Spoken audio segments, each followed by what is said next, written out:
채무자가 이행을 하지 않습니다. 이행을 하지 않으면 이때 가서 판결문을 들고 가지고 강제로 두들겨 패거나 장기를 했다가 팔아버린다. 이런 건 계약이 깨지고 싸움이 나는 건 원하지 않은 거니까 원하지 않은 건 국가가 해결하는 거. 원하는 건 당하지 않도록 열심히 공부해서 주택관리사 자격을 취득해서. 자, 2교시입니다. 예제 1번이 있는데요. 부합에 관한 다음 설명 가운데 틀린 것은, 자, 우리가 이 소유권인데, 소유권은요 상린관계라든가 그 다음에 주의토지 통행권이라든가 점유취득시효 꼭 정리 잘 해놓으셔야 돼요. 그 다음에 이제 부합이라고 하는 게 있어요. 부합. 이 부합 혼합 가공을 갖다가 합쳐가지고 우리는 첨부라고 하죠. 자, 그래서 첨부는 부합이라고 하는 게 있고, 부합, 그 다음에 혼화라고 하는 게 있고, 그 다음에 가공이라고 하는 게 있잖아요. 부합하나 가공. 이 세 가지를 갖다가 합쳐가지고 우리가 첨부라고 부르는데, 이 첨부된 물건의 소유권을 갖다가 지정하는 특약은 유효죠. 그래서 소유권 지정 특약은 요건 당연히 유효입니다. 유효, 효력이 있는데요. 이때 부합된 물건을 갖다가 분리하는 분리 특약은 무효가 되는 거예요. 그래서 분리 특약은 요거는 효력이 없다, 못한다. 그럼 이때 부합은요, 물건과 물건을 갖다가 결합하는 거라 그랬죠. 부동산에다가 부동산을 갖다가 부합하는 것은 원칙적으로 안 된다. 원칙적으로. 근데요, 예외적으로 우리 판례가 인정해 주는 게 있죠. 우리 판례가 인정해 주는 거 어떤 경우냐? 증축된 부분이죠. 자, 임대인이 임차인한테 빌려줬더니 임차인이 멋대로 증축을 하게 되면 그 증축된 물건은 동의를 가지고 판단하는 게 아니고 동의와 상관이 없이 독립성이 있느냐 없느냐죠. 그래서 독립성이 있으면 구분소유권의 객체가 되기 때문에 부합하지 않고, 독립성이 없으면 구분소유권 주장하지 못하니까 부합이 돼버리는 거, 임대인한테. 그러나 이제 이 임대인이 자기의 노력으로서 얻은 게 아니고 불로소득이 됐으니까 그 부분에 대한 것은 대가 보상을 해줘야 됩니다. 그다음에 이제 부동산에다가 동산을 갖다가 부합하는 게 있죠. 부동산에다가 동산을 갖다가 부합하게 되면은요, 요거는 소유권 지정 특약이 유효죠. 그러나 그 특약이 없으면 부동산 소유자가 소유권을 갖다가 취득하는 것이죠. 동산 소유자가 가져가는 게 아닙니다. 자, 그래서 문짝이 없는 집에다가 문짝을 갖다 붙이게 되면 문짝이 붙어 있는 집은 그때 비로소 만들어진 거니까 부동산 소유자가 가져가는 게 원칙이고, 이 문짝을 갖다가 금괴를 녹여서 만들었다고 하더라도 집보다 더 비쌌다고 하더라도 부동산 소유자가 가져가는 것이지 동산 소유자가 경제적 가치가 많다고 해서 가져가는 것도 아닙니다. 그 다음에 우리가요, 동산에다가 동산을 갖다가 부합하는 게 있죠. 자, 그래서 이 동산 금속 부분하고 그 다음에 반지를 갖다 이렇게 보석 부분을 갖다 해가지고 반지를 갖다 이렇게 만들었다고 한다면 이 반지는 누가 가져가느냐? 주된 동산 소유자가 가져가는 게 원칙이고, 주재물을 갖다 구별하지 못하면 합성 당시, 부합 당시 금액의 비율로 공유가 되는 거죠. 그 다음에 혼화라고 하는 게 있어요. 이 혼화라고 하는 것은요, 부동산은 절대로 섞일 수가 없죠. 동산에만 쓰는 말이에요. 동산 혼화인데요.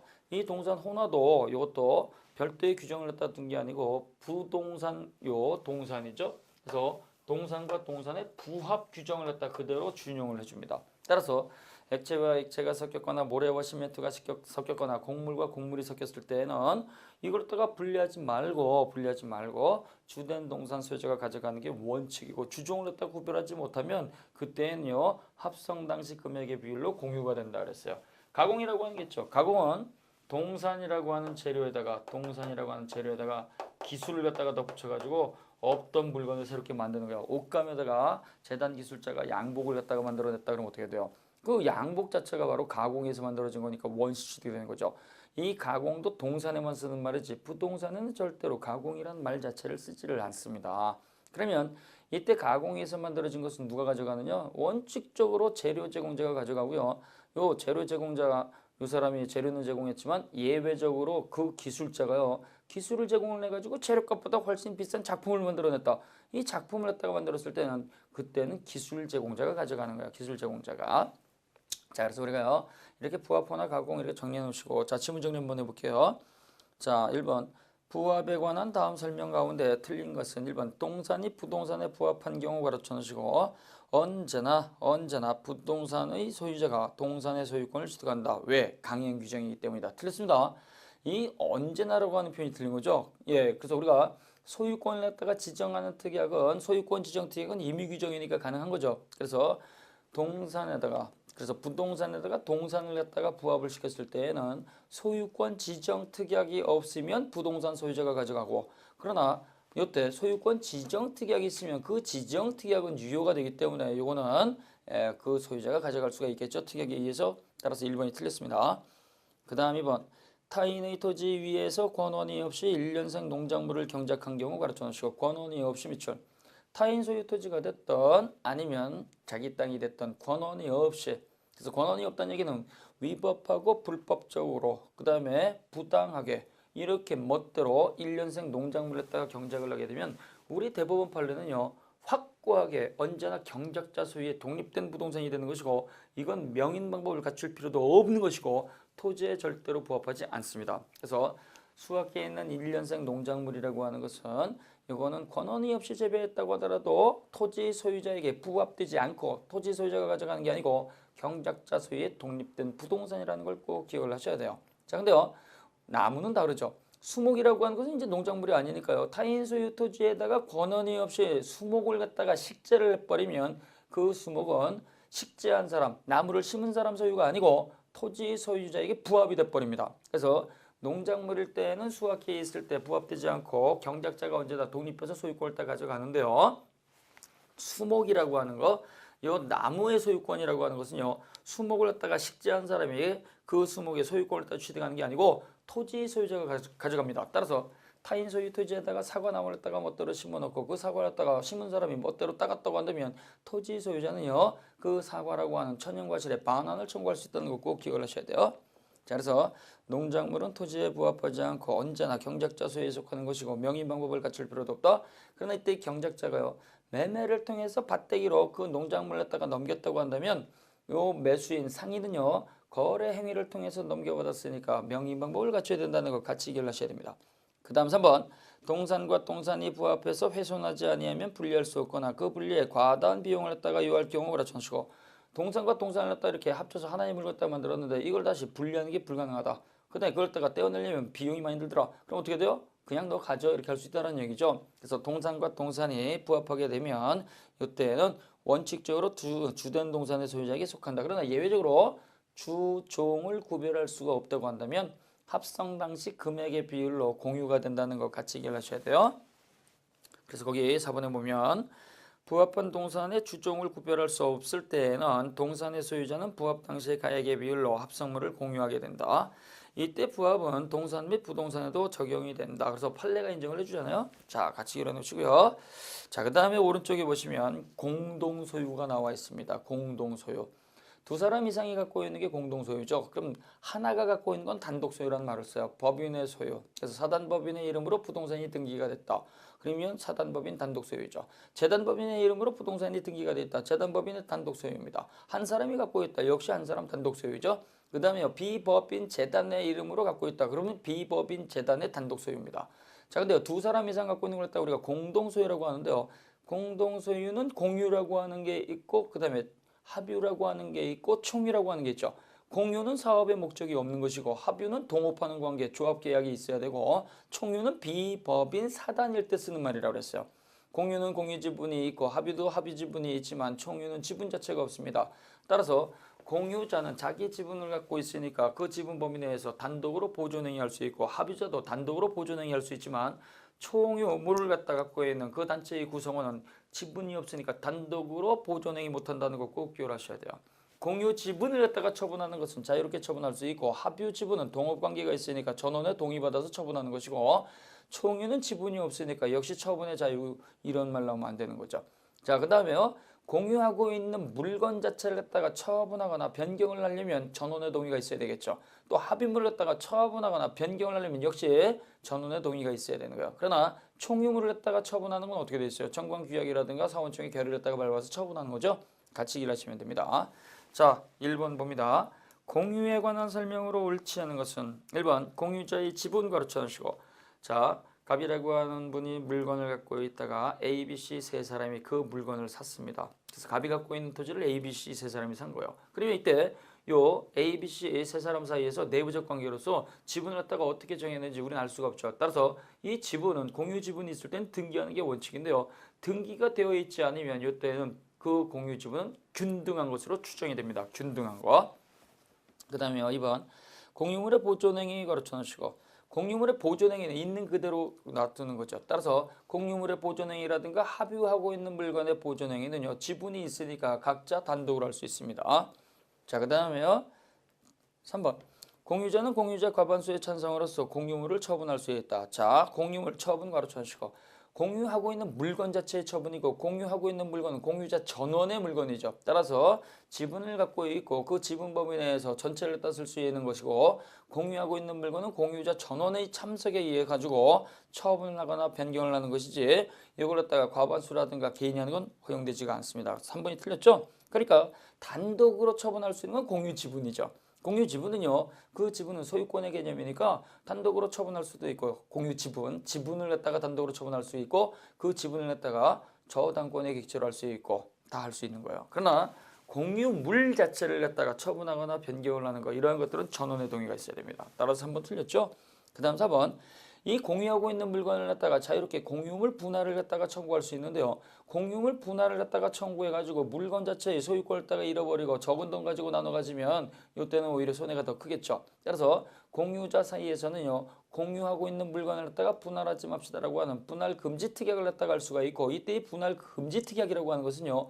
5년의 기간으로 할 수가 있어요. 자, 그래서 5년의 기간으로서 공유물을 갖다가 분할하지 아니할 것을 약정할 수가 있다. 그 다음에 5번. 공유자 가운데 한 사람이 공유 지분을 갖다가 포기하거나 상속인 없이 사망을 한 때 괄호쳐 놓으세요. 그래서 공유 지분 자체를 갖다가 포기하거나 상속인 없이 돌아가셨다고 하더라도 국가에 귀속되는 게 아니고 다른 공유자에게 지분 범위 내에서 귀속된다는 거 기억을 하셔야 됩니다. 그래서 우리가 공유 지분은 재산적 권리이기 때문에 상속인이 있으면 당연히 상속받는 거예요. 그래서 공유 지분은 상속의 원칙인데 그 공유 지분을 갖다가 공유자가 포기를 했거나 아니면 상속인 없이 돌아가셨다고 하더라도 국고에 귀속되는 게 아니에요. 일반인이 가지고 있는 재산을 갖고 있다가 상속인 없이 돌아가시면 그건 국고 귀속입니다. 그러나 공유 지분은 국고 귀속이 아니고 다른 공유자한테 지분 범위 내로서 귀속이 된다는 거 기억하셔야 돼요. 그러나 합유 지분이라고 하는 건요. 이건 특약이 없으면 원칙적으로 상속되지 않습니다. 그래서 A, B, C 세 사람의 변호사가 법무법인을 갖다가 설립해가지고 변호사로서 합동으로 하자 이렇게 했는데 A라고 하는 변호사가 병으로 사망했다. 그럼 어떻게 돼요? 그러면 그거는요 아들이라든가 이러한 사람들이 변호사 자격을 다 갖고 있는 게 아니기 때문에 합유 지분은 원칙적으로 특약이 없으면 상속이 안 되는 거예요. 그러나 공유 지분은 원칙이 상속이잖아요. 같이 일하셔야 돼요. 자, 그래서 거기 보시게 되면 자, 답 틀린 거는 3번이죠. 자, 공유에 관련된 거 우리 선생님들이 잘 보시고요. 정리만 잘 하시면 공유에 관한 것도 잘 풀어내실 수 있습니다. 그 다음에 이제 용익 물권을 갖다가 들어가는데요. 자, 지상권에 관한 거죠. 자, 이 지상권이라고 하는 게 있는데요. 이 지상권이라고 하는 것은요. 이거는 사용 수익을 갖다가 할 수 있는 것이고 지상권자 빌려 쓰는 사람이 경매를 해가지고 토지를 팔아먹는 건 안 되는 거죠. 자, 그래서 이 지상권은 이건 완벽한 독립한 물권입니다. 따라서 지상권이 있다고 하더라도 지상물이 없을 수가 있고 지상물이 있다고 하더라도 지상권이 없을 수도 있어요. 자, 이 지상권인데 이 지상권은 자기 소유 토지가 아니고 타인 소유 토지를 갖다가 대상으로 한다. 그 다음에 지상에 있는 물건이죠. 지상물을 갖다가 소유할 목적을 가지고 소유의 의사를 가지고 토지를 빌려 쓰는 거예요. 그래서 지상물을 갖다가 소유할 목적으로서 빌려 쓰는 것이지 기존에 있는 물건을 갖다가 빌려 쓸 목적으로 하는 거 이런 것들은 아니란 얘기예요. 자, 그 다음에요. 이거는 경작의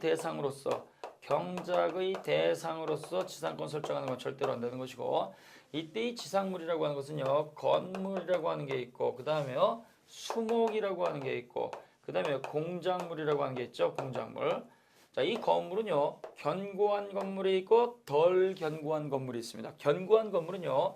석조라든가 석회조라든가 그 다음에 연와조와 같은 거 이런 것들은 단단한 거니까 소유의 의사를 가지고 빌려주게 되면 30년 이상을 빌려줘야 되고 그 다음에 기타 건물 있죠. 목조 같은 거 석조, 석회조, 연화조가 아닌 기타 건물은요 15년 이상을 갖다가 빌려주도록 돼 있고 수목은 사람보다 엄청 오래 살죠. 나무는 엄청 오래 살기 때문에 이 수목을 갖다가 소유일 목적으로 빌려주게 되면 적어도 30년 이상을 갖다 빌려줘야 돼요. 그 다음에요 공작물이라고 하는 게 있습니다. 이 공작물은요 시도 때도 없이 점검을 해야 되잖아요. 5년 이상 빌려줘야 돼요. 5년 이상. 자, 그래서 이렇게 지상물을 갖다가 소유할 목적으로 토지가 없는 사람이 토지를 갖다 빌려 쓰는 것이고 지금 보신 것처럼 아무리 짧아도 몇 년 이상 이렇게 돼 있으니까 최단기의 제한을 받습니다. 최단기의 제한을 받는 것이고 지상권은 최장기의 제한을 받는 것이 아니죠.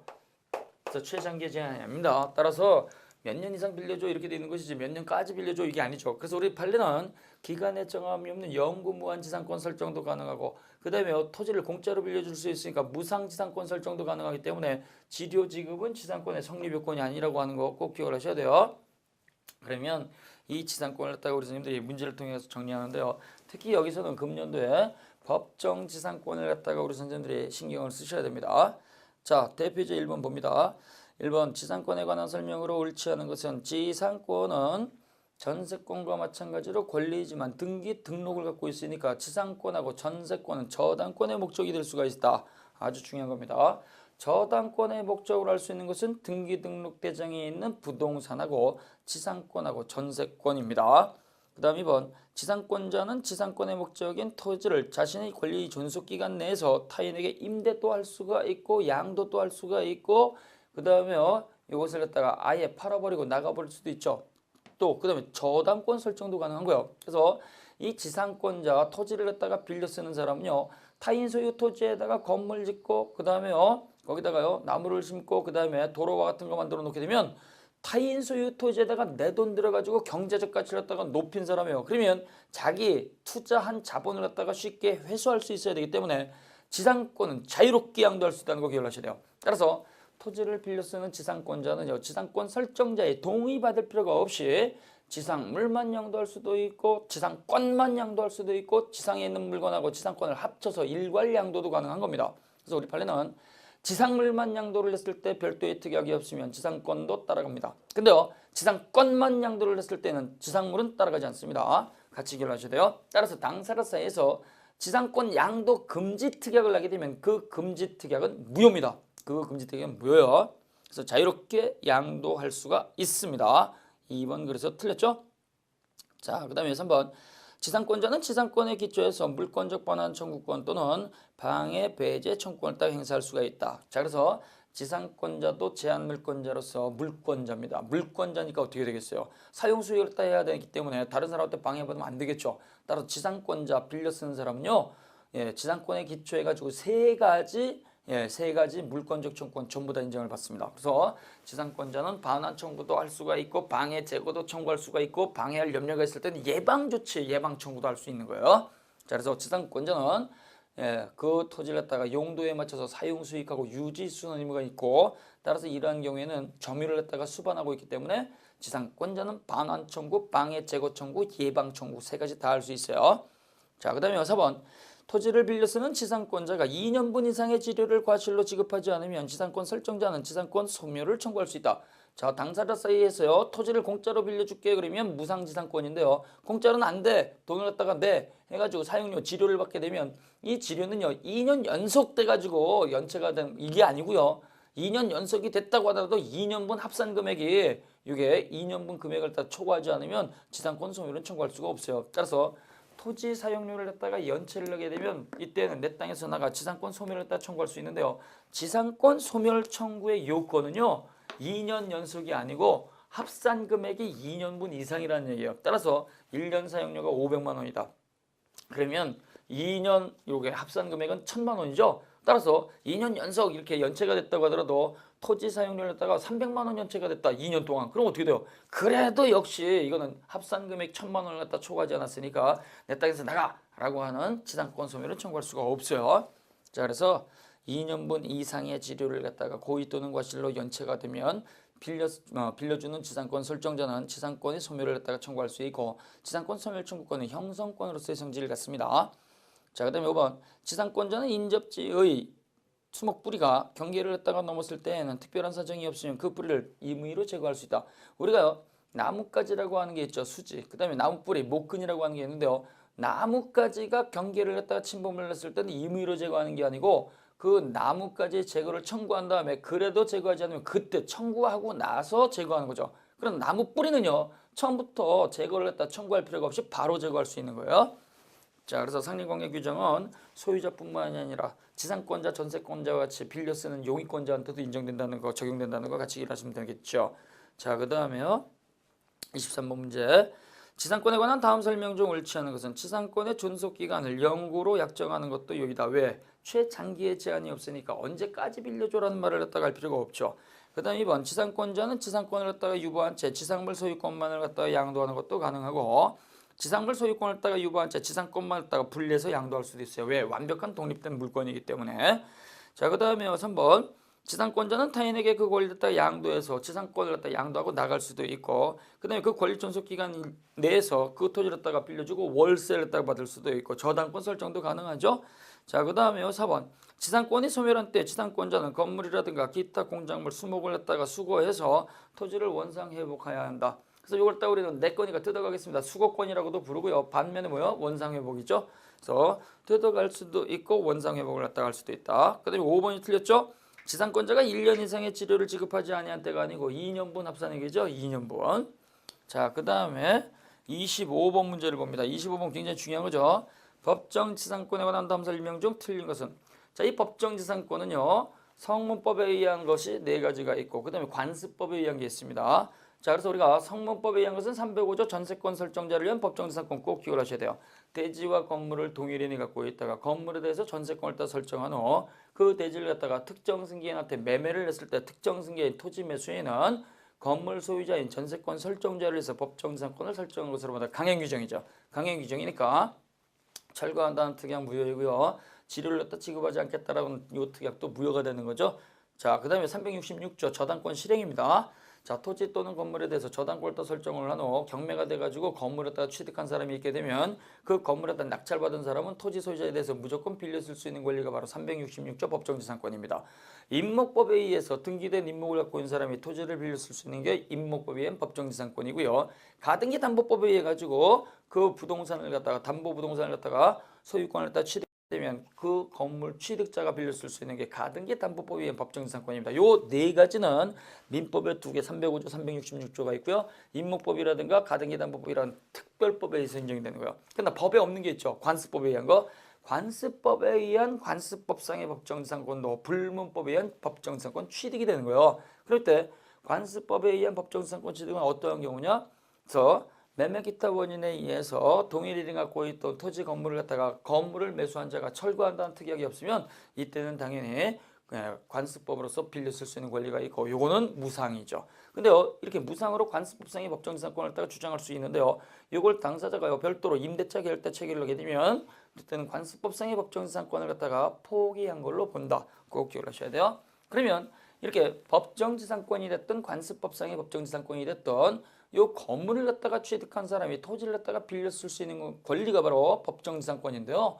똑같이 토지하고 건물이 동일인에 존재해야 돼요. 그래서 토지하고 건물이 있었을 것. 그래서 설정 당시에 토지하고 건물이 그 토지에 건물이 반드시 있어야 되고 이때 토지와 건물은 동일인이 갖고 있어야 돼요. 동일인이. 따라서 설정 당시에 토지 소유자하고 건물 소유자가 달라져 있을 때는요.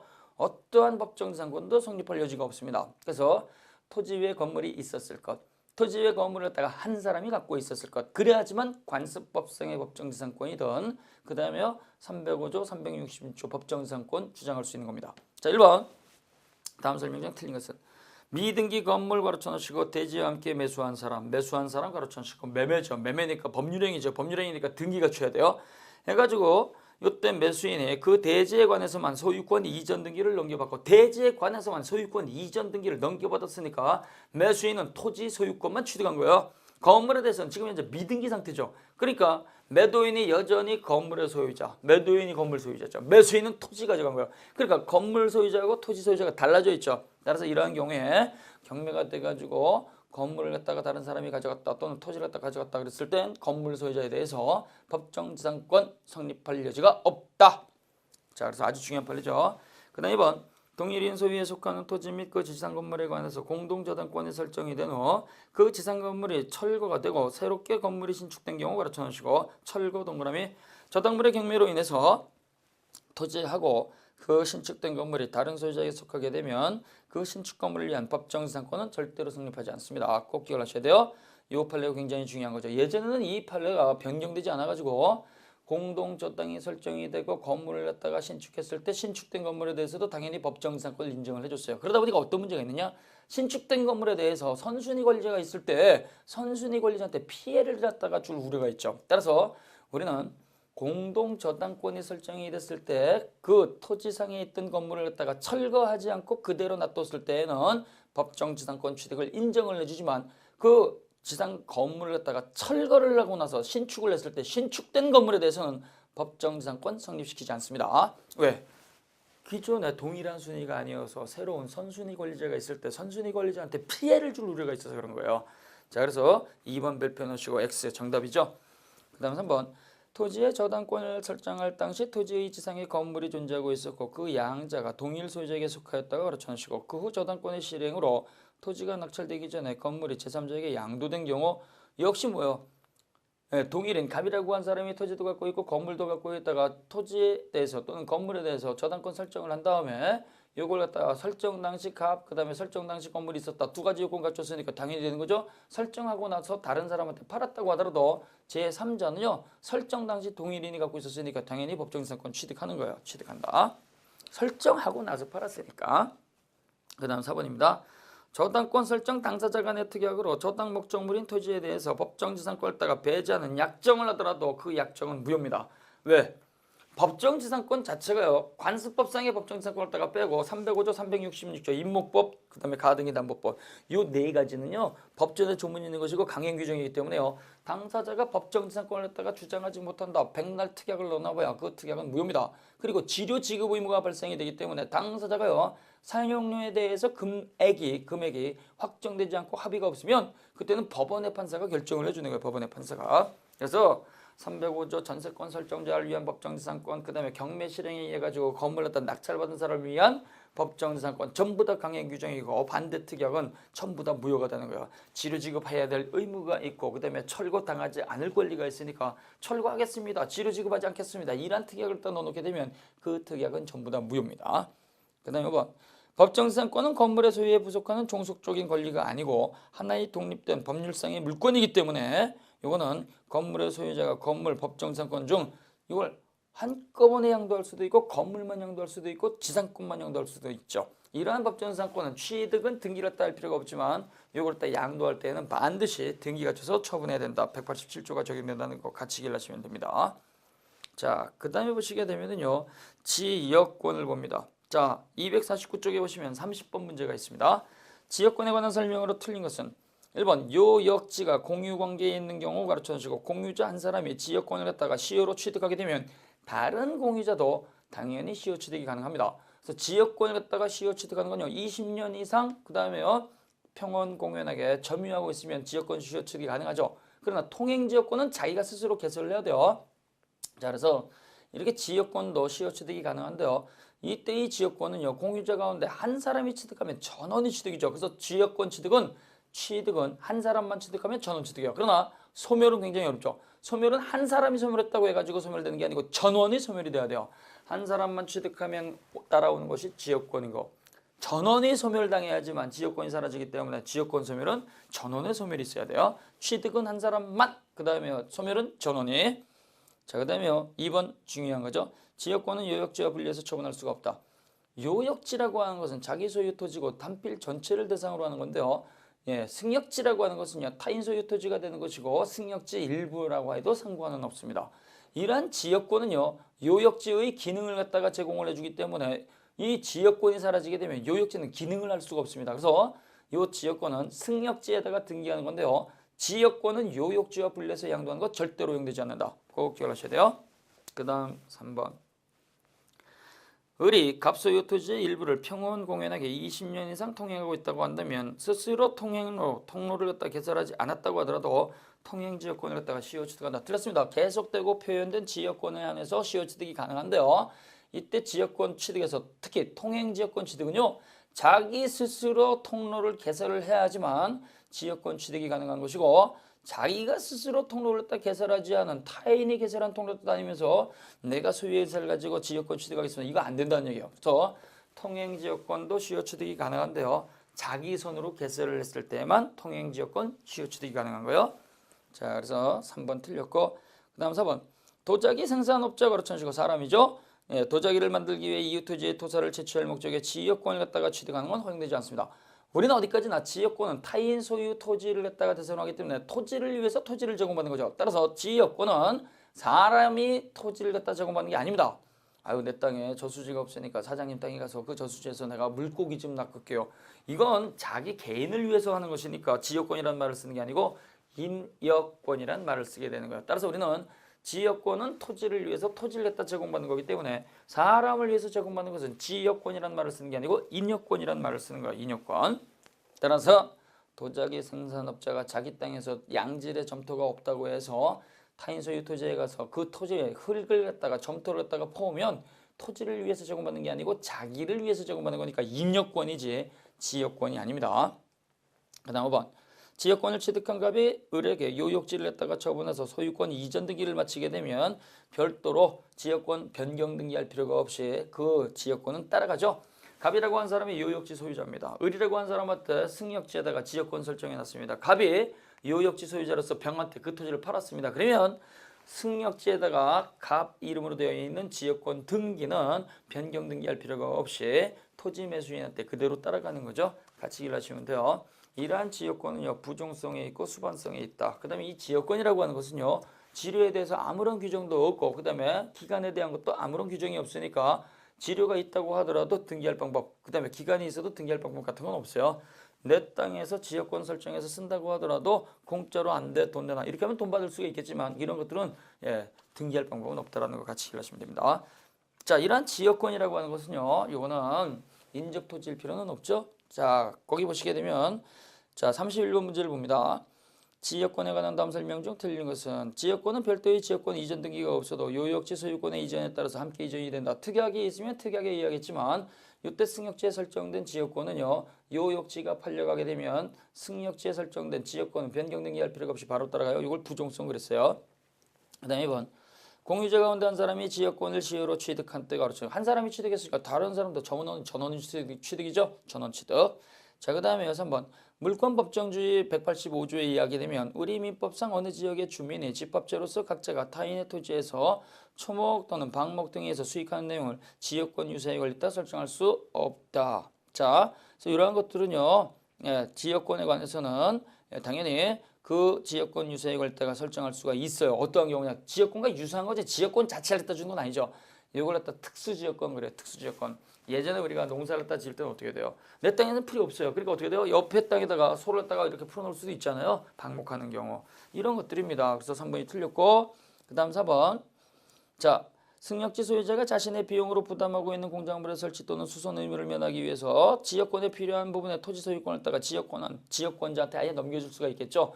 이건 뭐예요? 아유, 당신들이 내 땅에 들어가가지고 지역권 설정해서 쓰는데 그거 번거로우니까 아예 그 땅 가져 해가지고 승역지 소유자가 토지 소유권을 갖다가 포기할 수 있죠. 이게 승역지에 대한 위기입니다. 위기. 자, 그다음에 5번. 용수 승역지의 수량이 요역지 및 승역지 수요에 부족했을 때에는 그 수요 정도에 의해서 먼저 가용에 공급하고 남는 게 있으면 다른 용도로 공급하게 된다. 자, 같이 이렇게 보시면 되겠고요. 그 다음에 보시게 되면 전세권에 관한 문제가 나오죠. 자, 그래서 대표이제 1번을 봅니다. 전세권. 자, 이 전세권 가르쳐 주시고요. 전세권은요, 우리나라에만 특별히 존재한다. 그래서 반드시 전세권 설정 계약서가 있어야 된다. 그 다음에 전세금을 갖다가 반드시 지급해야 된다. 전세금이 없는 전세권은 절대로 존재하지 않습니다. 근데 여기서 전세금이라고 하는 것은요, 반드시 전세권 설정 계약을 갖다가 체결을 하면서 앉은 자리에서 전세금을 갖다가 지급할 필요는 없습니다. 따라서 기존의 채권을 갖다가 전세금으로 대신하는 것도 상관은 없어요. 근데 이 전세권은 지상권과 달리 최장기의 제한이 있습니다. 최장기의 제한은요, 10년까지죠. 따라서 전세권에 관해서는요, 10년 초과 금지, 10년을 갖다 초과해서 약정을 하게 되면 10년으로서 유효 확정이 되는 거예요. 그러나 다시 갱신을 할 때에는 횟수에 상관이 없이 역시 10년입니다. 10년씩 하는 거죠. 그럼 이때 전세권 설정자하고 전세권자가 있는데요. 이 전세권 설정자 빌려주는 사람은요, 계약기간이 만료가 됐을 때 전세권자한테 그 전세금을 갖다가 반환해주지 못하면 전세권자는 용의권자로서 경매를 갖다가 할 수 있어요. 경매를 해가지고 우선 변제받을 수가 있겠죠. 그 다음에 이러한 전세권이라고 하는 것은요, 다시 임대도 할 수가 있고 저당권 설정도 할 수가 있고 양도도 할 수가 있고 그 다음에 전전세까지 할 수 있는데요. 이러한 경우에는 전세권 설정자의 동의는 요건이 아닙니다. 자, 근데요, 지상권 양도 금지 특약은 우리가 무효라고 그랬죠. 그러나 전세권 양도 금지 특약은 당사자가 설정 행위로서 금지하는 게 가능하다는 거 기억을 하셔야 돼요. 내가 당신한테 빌려주는데 이 전세권을 갖다가 양도 안 돼. 다음에 다른 사람한테 담보 제공해도 안 돼. 이렇게 설정 행위로서 금지하는 것은 유효해요. 지상권 양도 금지 특약은 무효이지만 전세권 양도 금지 특약은 유효하다는 거 같이 기억을 하셔요. 자, 1번 봅니다. 전세권에 관한 설명으로 옳지 않은 것은 1번 대지와 건물의 소유자가 동일한 경우 가르쳐 놓으시고 땅하고 건물을 한 사람이 갖고 있죠. 그러니까 법정지상권 성립요건을 갖고 있는 겁니다. 법정지상권 건물에 전세권을 갖다가 설정을 하고 그 대지를 갖다가 특별승계인 매수인한테 팔아버렸습니다. 그러면 이때 대지의 특별승계인 매수인은 전세권자가 아니고 전세권 설정자에 대해서 지상권을 갖다가 설정한 것으로 본다. 305조 전세권 설정자를 위한 법정지상권이죠. 강행 규정입니다. 치료지급 의무 있습니다. 건물 철거 특약 무효라 그랬습니다. 1번 맞고요. 그다음 2번 전세권자는 전세권자가 가르쳐주고 빌려 쓰는 사람이죠. 전세 목적물은 토지가 될 수도 있고 건물이 될 수도 있습니다. 전세 목적물, 토지 또는 건물을 그 용도에 따라서 사용 수익할 수가 있고 현상을 유지하고 그 통상의 관리, 유지, 수선 의무를 부담합니다. 따라서 전세권자는 지상권자와 마찬가지로 필요비는 청구하지 못하고 유익비만 청구할 수 있다는 거 기억하셔야 돼요. 자, 그래서 지상권자하고 전세권자는 그 용도에 맞춰서 유지, 수선, 자기 스스로 고쳐서 쓸 의무가 있으니까 그 보존을 위해서 지출한 필요비는 상환 청구하지 못한다. 뭐만 청구한다? 유익비만. 자, 그래서 유지, 수선을 해야 된다. 맞죠? 그 다음 3번 전세권자가 전세 목적물에 필요비를 지출하는 경우. 자, 필요비입니다. 전세권 설정자의 선택에 쫓아서 그 지출액이나 증가액의 상환을 청구할 수 있다. 틀렸죠? 필요비가 아니고 뭐요? 유익비일 때 청구할 수 있는 거예요. 따라서 3번 지문은 전세권자가 전세 목적물에 유익비를 지출한 경우에 전세권 설정자의 선택에 쫓아서 그 지출액이나 증가액의 상환을 청구할 수 있는 것이지 필요비의 상환은 청구하지 못한다. 꼭 기억을 하시고요. 그 다음 4번 전세권자가 전세 목적물을 타인에게 임대한 경우 전세권자는 임대하지 아니하였으면 면할 수 있는 불가항력으로나 손해에 대해서도 당연히 책임을 부담한다. 갑이 을에게 전세권 설정해서 빌려줬다. 을이라고 한 사람이 빌렸으면서 불가항력적 손해가 있다고 한다면 을은 거기에 대해서는 책임을 지지 않습니다. 근데요, 을이 임대를 했거나 양도를 했거나 아니면 전전세를 했을 때에는 그때는 면할 수 있었던 불가항력적 손해가 있다고 하더라도 모든 책임을 지게 됩니다. 왜? 책임이 가중이 되니까. 그래서 4번 체크해 놓으시고요. 그 다음 5번 전세권자는 전세 목적물을 갖다가 점유해서 그 목적물의 용도에 쫓아서 사용 수익할 수 있다. 따라서 용도에 맞춰서 써야 되는 것이고 용도에 맞춰서 쓰지 않으면 채무 불이행이 되니까 전세권 소멸 청구당할 수가 있고요. 또 이 전세권자는요. 전세 목적물을 갖다가 점유하고 있는 거니까 과실수취권이 있다는 것도 같이 기억하셔야 됩니다. 과실수취권. 자, 그 다음에 보시게 되면 자 36번을 봅니다. 전세권에 관한 설명으로 틀린 것은 전세권자는 목적물의 현상을 유지하고 통상의 관리를 위해서 지출한 비용 가르쳐주시고 필요비 써놓으시고요. 필요비는 상환받을 수가 없다. 1번 틀렸죠? 자, 그 다음 2번 전세권이 소멸한 경우 전세권 설정자의 전세금 반환 의무하고 전세권자의 목적물 인도 및 전세권 설정 등기에 말소 등기에 필요한 서류의 교부 의무 여기까지 가르쳐주시고 동시행관계 매출 동시행입니다. 그래서 갑이라고 한 사람이 을한테 빌려줬습니다. 계약 기간이 끝났습니다. 끝나면 전세권 설정자인 갑이라고 한 사람은요 맡겨놓은 보증금 전세금을 갖다가 반환해 줘야 되고 그 다음에 빌렸었던 을이라고 하는 전세권자는요 그 목적물을 갖다가 인도를 하고 그 다음에 갑이라고 한 사람이 전세권 등기 말소할 수 있도록 필요한 서류를 교부를 해줘야 됩니다. 따라서 이건 동시행관계가 있다. 명문의 규정이 있어요. 그 다음 3번 전세권자가 목적물을 타인에게 임대해서 월세를 갖다가 받는 경우 임대하지 않았으면 면할 수 있었던 불가항력으로 인한 손해에 대해서도 당연히 책임을 부담하게 된다. 책임 가중. 그 다음에 4번 동일한 소유자에 대한 대지와 건물 중 건물에 대해서 전세권이 설정된 경우 특별승계한 매수인은 전세권 설정자에 대해서 305조 법정지상권을 설정한 것으로 본다. 그 다음에 5번 중요한 거죠. 전세권이 성립된 후, 즉 전세권 설정자가요 전세권자한테 빌려주고 나서 그 목적물을 갖다가 다른 사람한테 팔아버렸다고 한다면 새로운 매수인 이 사람이 전세금 반환 의무를 갖다가 부담하는 것이지 종전 소유자가 부담하는 것이 아니다. 자, 그 다음에요. 자, 그 다음에 보시게 되면 유치권과 질권 나와 있습니다. 자, 이 유치권과 질권은요 잠깐 쉬었다 보도록 하겠습니다.